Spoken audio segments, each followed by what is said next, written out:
Hi guys, in this video, I'll show you kung paano magpalit ng GCash MPIN or password. Ang dali lang guys, just follow this step-by-step tutorial. Ang tutorial na ito ay para sa mga taong alam nila ang MPIN nila pero gusto lang talaga nilang palitan.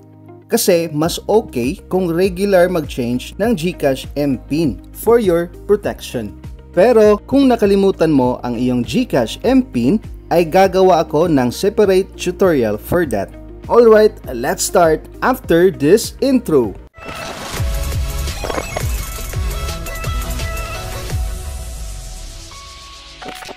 So first, go to your GCash app. Enter your MPIN. Alright, so once nandito ka na sa iyong GCash dashboard, ay itap lamang itong profile tab below. Once you're here, ay pindutin mo naman ang settings. At i-click mo ang change MPIN. Now, enter your current MPIN.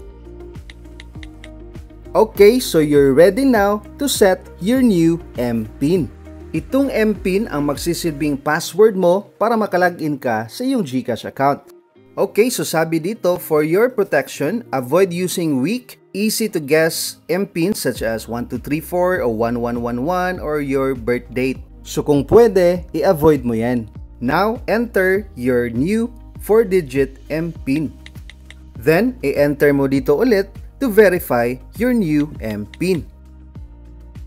After that, click Submit. Alright, change GCash MPIN successful.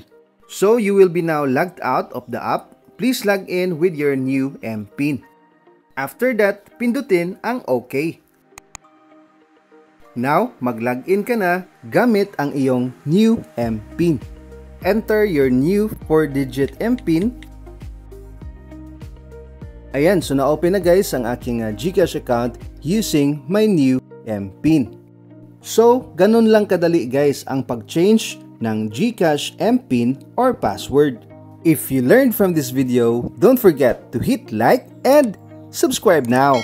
If you want to learn more about GCash, ay itap lamang ang mga video na nasa screen.